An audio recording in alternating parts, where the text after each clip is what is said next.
والصلاة والسلام على النبي المصطفى وعلى آله الطاهرين الطيبين وأصحابه الكرام ومن تبعهم بإحسان إلى يوم الدين أما بعد. Chers frères, chers élèves, chers enfants, bienvenue à votre cours de JMR FEC euh, sur le Hajj.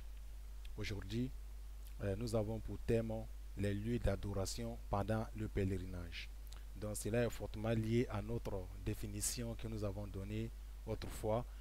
Et cette définition était, dans cette définition des Hajj, nous avions dit que le Hajj s'effectue dans un moment bien fixé et dans des lieux d'adoration bien précis, chose à la Mecque. C'est-à-dire à la Mecque, lorsque nous partons à la Mecque est une ville, c'est pas tous les coins de la Mecque qui sont des lieux d'adoration. Donc il est bien pour connaître, il est bien à connaître les lieux d'adoration pendant le pèlerinage. Lorsque nous trouvons à la Mecque, quels sont les lieux à adorer Allah quels sont les lieux où on doit adorer Allah subhanahu wa ta'ala. Donc, raison pour laquelle nous avons intitulé ce cours les lieux d'adoration pendant le pèlerinage. Vous savez, nous avons dit dans les, dans, dans les séances précédentes que le Hajj est une pratique religieuse qui comprend de nombreux lieux et des cultes et des symboles religieux. Bien, pour comprendre et accomplir bien le Hajj de manière religieusement correcte, il est impératif de bien les connaître. Donc tu ne peux pas faire le Hajj sans connaître les lieux d'adoration pendant le Hajj. Donc nous avons 8 lieux d'adoration pendant le pèlerinage. Dans cette première séance, nous allons bien expliquer, éclairer 4 lieux d'adoration. Et dans la deuxième séance, nous allons parler des autres 4 lieux d'adoration. Les 4 lieux d'adoration, pendant les premiers 4 lieux d'adoration dont nous allons aborder sont Masjid el-Haram. Deuxièmement, la Kaaba. Troisièmement, El-Hajar al-Aswad. Troisièmement, le Maqam Ibrahim. Donc, en détail, nous allons commencer par Masjid el-Haram. Lorsqu'on dit Masjid el-Haram, qu'est-ce qui veut dire Masjid el-Haram? Donc, c'est le lieu de prière installé dans la grande zone entourant la Kaaba. Lorsque vous voyez, il y a un lieu, une grande zone qui entoure la Kaaba. Ici, voici la Kaaba au milieu là-bas loin. Donc, mais c'est la grande zone qui entoure la Kaaba, c'est l'ensemble de cela que nous appelons Masjid el-Haram. Ça va? Donc, la Masjid el-Haram, c'est quoi? C'est une grande zone au sein de laquelle la Kaaba est installée. Donc, cette grande zone-là, c'est ce que nous appelons la Masjid el-Haram, comme vous voyez dans la photo ici. Donc, ce lieu est aussi appelé, il a une autre appellation, Haram Sharif. Haram Sharif, ce sont des appellations. Masjid el-Haram, Haram al-Sharif. Donc, ne confondons pas les deux. La Kaaba est installée au sein du Masjid el-Haram ou Haram Sharif. Ça va, les enfants? Donc, le prophète Mohammed sallallahu alayhi wa sallam a dit concernant la Masjid el-Sharif, parce que lorsque nous effectuons les prières surrogatoires ou obligatoires, donc on ne les effectue pas au sein de la Kaaba, mais nous les effectuons au sein de la Masjid al-Haram, en se dirigeant vers la Kaaba. Ça va? Le prophète nous dit, une prière dans ma mosquée, sa mosquée se trouve où? Sa mosquée se trouve à Médine. Hein, que voici. Donc on comprend de cela que le prophète a dit ça après sa migration, après la construction de sa mosquée. Donc il a dit, ma mosquée que voici est meilleure que 1000 prières dans toutes les autres mosquées. Toutes les autres mosquées, il va faire une exception. Donc lorsque vous faites une prière dans la mosquée du prophète Mohammed sallallahu alayhi wa sallam à Médine, cela est meilleur par rapport à 1000 prières dans les autres mosquées, hormis à l'exception de la mosquée sacrée. Qu'est-ce que dit la mosquée sacrée? C'est Masjid el-Haram, Haram Sharif. Donc, donc la mosquée sacrée. Une prière dans la mosquée sacrée est meilleur que 100 000 prières ailleurs. Donc ça veut dire une prière à la mosquée sacrée est meilleure par rapport à la mosquée et à une prière à la mosquée du prophète Mohammed sallallahu alayhi wa sallam. Donc voici ce qu'on appelle Haram el-Sharif. Il dit ici notre croyance est unique. Les musulmans, les croyants, notre croyance est unique. C'est quoi? Ça veut dire La ilaha illallah Muhammad Rasulullah. C'est ce que tous les musulmans, les croyants du monde récitent en Afrique, en Asie, en Europe, en Australie, partout en Amérique. Donc lorsque vous êtes croyant, donc vous devrez dire La ilaha illallah Muhammad Rasulullah. Notre croyance est unique. Notre livre est unique. On a un livre unique qui est le Coran. Il n'y a pas deux Corans. Notre prophète est unique. Muhammad sallallahu alayhi wa sallam. Notre direction est la Kaaba est unique. Pendant la prière, il n'y a pas de musulmans qui se dirigent vers autre construction à part la Kaaba. Donc notre direction est unique. Nous formons une communauté. Vous voyez, c'est un message qu'ils sont en train de transmettre aux musulmans. Donc dépassez vos différences et vos divergences et soyez unis. Donc, c'était concernant le premier lieu d'adoration. Donc, allons-y maintenant, si cela est compris, allons-y maintenant pour l'explication du deuxième lieu d'adoration. Ce deuxième lieu est la Kaaba. Vous voyez l'image devant vous ici, c'est la Kaaba. Dans ce qu'on appelle la Kaaba. C'est l'appellation arabe qui est là. Donc, la deuxième A, le A se sort de la gauche, El-Kaaba. Est le premier. Qu'est-ce qu'il veut dire? Qu'est-ce que c'est la Kaaba? Voici l'image qui est là. Il dit, est le premier lieu de culte édifié sur terre pour adorer Allah. Il n'a pas dit au temps de Mohammed, mais il a dit sur terre. Le premier, on vous pose la question, quel est le lieu de culte édifié, le premier lieu de culte édifié sur terre pour adorer Allah? Dites tout simplement, directement, la Kaaba. Mais la question va se poser, mais comment est le premier lieu de culte? Oh, pourtant, c'est les musulmans qui se dirigent vers la Kaaba.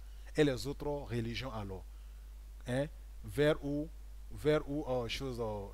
peuple d'Adam, les enfants d'Adam se dirigeaient. Et le peuple de Chit, on a Enoch et Idriss, et Noé. On va te dire, Ibrahim n'est pas la première personne à construire la Kaaba. La Kaaba, en réalité, fut construite depuis le début du monde par les anges. Mais cette Kaaba a été détruite par le déluge de Noé, raison pour laquelle Allah recommanda à Ibrahim de reconstruire et de renouveler et d'élever les piliers de la Kaaba. Élever les piliers de quelque chose veut dire renouveler la maison, mais ça n'est pas forcément dire mettre les fondations. Donc le sous-bâtiment n'a pas été mis par Ibrahim, mais surtout par les anges. Donc lorsqu'on dit que c'est le premier lieu de culte édifié sur terre pour adorer Allah, que c'est la Kaaba, ne sois pas étonné. Parce que ça a été là depuis avant Ibrahim, depuis avant Adam lui-même. Donc vous voyez, le fait qu'on appelle la Kaaba maison pour accomplir les actes d'adoration d'Allah, dont l'a fait surnommer Baytullah. Lorsqu'on dit Baytullah, c'est un mot arabe. Bayt, ça veut dire maison. Allah, ça veut dire Dieu. Baytullah, maison de Dieu. Ça veut dire un lieu sacré, consacré pour adorer Allah subhanahu wa ta'ala. Ça fait de cette maison la maison de Dieu. Même toutes les mosquées d'Allah subhanahu wa ta'ala, les mosquées construites pour adorer Dieu, sont appelées Baytullah. Voilà, puisque les mosquées appartiennent à Allah subhanahu wa ta'ala, maison d'Allah. Donc vous voyez, donc c'est ce qui veut dire la Kaaba est la première maison construite pour adorer Allah subhanahu wa ta'ala sur terre. Allah ta'ala dit, la première maison qui a été, c'est là le verset coranique va nous éclairer cela, la première maison qui a été édifiée pour les gens, la première maison qui a été édifiée pour les gens, c'est bien celle de Bakka. Bakka, entre parenthèses, on dit Mecque. C'est une appellation de la Mecque. En arabe, on dit Makka. On peut dire aussi Bakka. Donc, béni et une bonne direction pour l'univers. Vous voyez, pour l'univers. Depuis la création, avant la création d'Adam, dont la Kaaba existait, c'est la première maison. Il n'y avait pas de maison pour adorer Dieu avant la Kaaba. On va dire Jérusalem. Jérusalem n'a pas été construit avant la Kaaba. Même si, mais comment les musulmans se dirigeaient vers Jérusalem? On va dire non, c'est Dieu qui a voulu cela, qui se dirige à un moment donné vers Jérusalem et après, donc, s'est retourné vers la Kaaba qui était construite depuis longtemps. Ça va?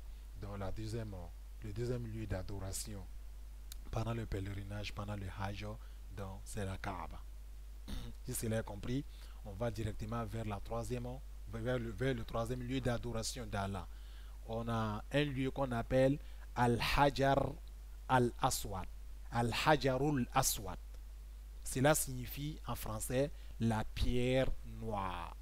Al-Hajarul Aswad veut dire la pierre noire. Cette pierre noire, où est-ce qu'elle est placée? Elle est placée au sud-est de la Kaaba. Vous savez qu'est-ce que veut dire? On a vu la Kaaba.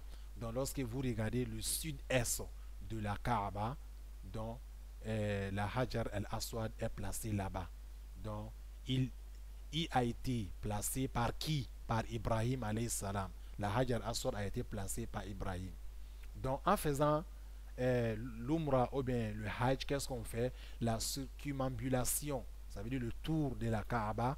En faisant cela, il faut forcément débuter à l'angle de Al-Hajar al-Aswad, à l'angle de cette pierre noire. Hein, qu'on doit, et à chaque moment, on doit saluer on doit saluer la Hajar al-Aswad à chaque tour, en levant la main comme ça pour saluer la Hajar al-Aswad. Ça va? Donc c'est le deuxième lieu qui est là, Hajarul Aswad, la pierre noire, donc qui est placée à sud-est de la Kaaba, qui a été placée par notre cher prophète, notre cher grand-père Ibrahim alayhi salam. Bien. Le troisième lieu maintenant, ce qu'on appelle Maqamu Ibrahim. Maqam, c'est comme ça on prononce, Maqamu Ibrahim. Maqamu Ibrahim. Maqam Ibrahim est le lieu où se trouve la pierre qu'Ibrahim utilisait pour appeler les hommes au Hajj. Ibrahim alayhi salam utilisait une pierre pour appeler les gens à venir faire le Hajj. Puisque Allah subhanahu wa ta'ala, après qu'Ibrahim a fini de construire la maison sacrée, donc Allah subhanahu wa ta'ala lui demanda d'appeler les gens à venir faire le Hajj. Donc Ibrahim il a dit en disant وَأَذِّنْ فِي النَّاسِ بِالْحَجِّ يَأْتُوكَ رِجَالًا وَعَلَى كُلِّ ضَامِرٍ يَأْتِينَ مِنْ كُلِّ فَجٍّ عَمِيقٍ. Donc appelle les gens à venir faire le Hajj. Donc Ibrahim disait, mais comment moi ma voix arrivera vers tout l'univers? Donc le prophète dit, Allah subhanahu wa ta'ala lui demande, toi il faut faire l'appel, mais pour attendre l'appel, cela dépend d'Allah subhanahu wa ta'ala. Dans la pierre, il y a une pierre qu'il utilisait pour appeler les gens, ce qu'on appelle Makamu, donc script ou Makam Ibrahim.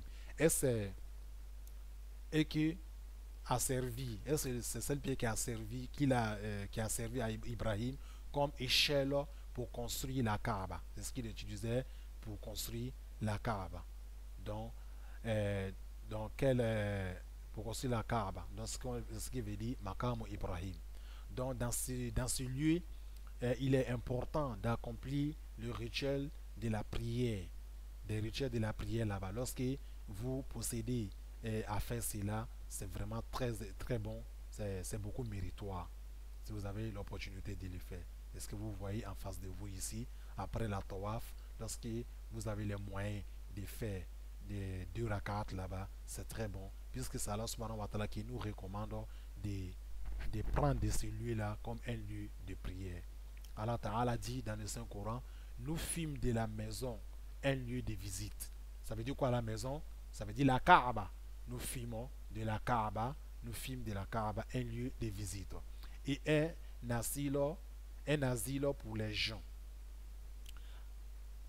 Qu'est-ce qu'il va recommander? Adoptez donc pour lieu de prière, adoptez donc, aux fidèles musulmans, adoptez donc pour lieu de prière ce lieu où Abraham s'éteint debout. Ce lieu où Abraham s'éteint debout, adoptez ce lieu pour un lieu de prière. Donc Allah subhanahu wa ta'ala nous demande cela. Voici l'importance de Maqam Ibrahim. Ça va? Donc vous voyez les 4 lieux les premiers 4 lieux sont ce que nous avons expliqué. Le premier, d'abord, nous avons dit c'est Masjid el-Haram, qui veut dire Haram Sharif. Le deuxième lieu, c'est la Kaaba. Le troisième lieu, c'est Hajar al-Aswad. Le quatrième lieu, c'est Maqam Ibrahim. Donc, nous prions Allah subhanahu wa ta'ala qu'il nous accorde les moyens financiers et physiques et mentaux pour effectuer la visite de sa maison en Umrah et en Hajj, qu'il nous accorde cela et qu'il nous accorde cela à tous nos amis, à tous nos parents, qu'il nous accorde parmi ces vertus, les vertus compagnons du prophète Mohammed sallallahu alayhi wa sallam, qui nous assistent dans la vie. Donc, Inch'Allah, dans la deuxième séance, après une pause, nous allons parler des 4 autres lieux à visiter, à adorer Allah subhanahu wa ta'ala pendant le pèlerinage. Assalamu alaikum wa rahmatullahi ta'ala wa barakatuh.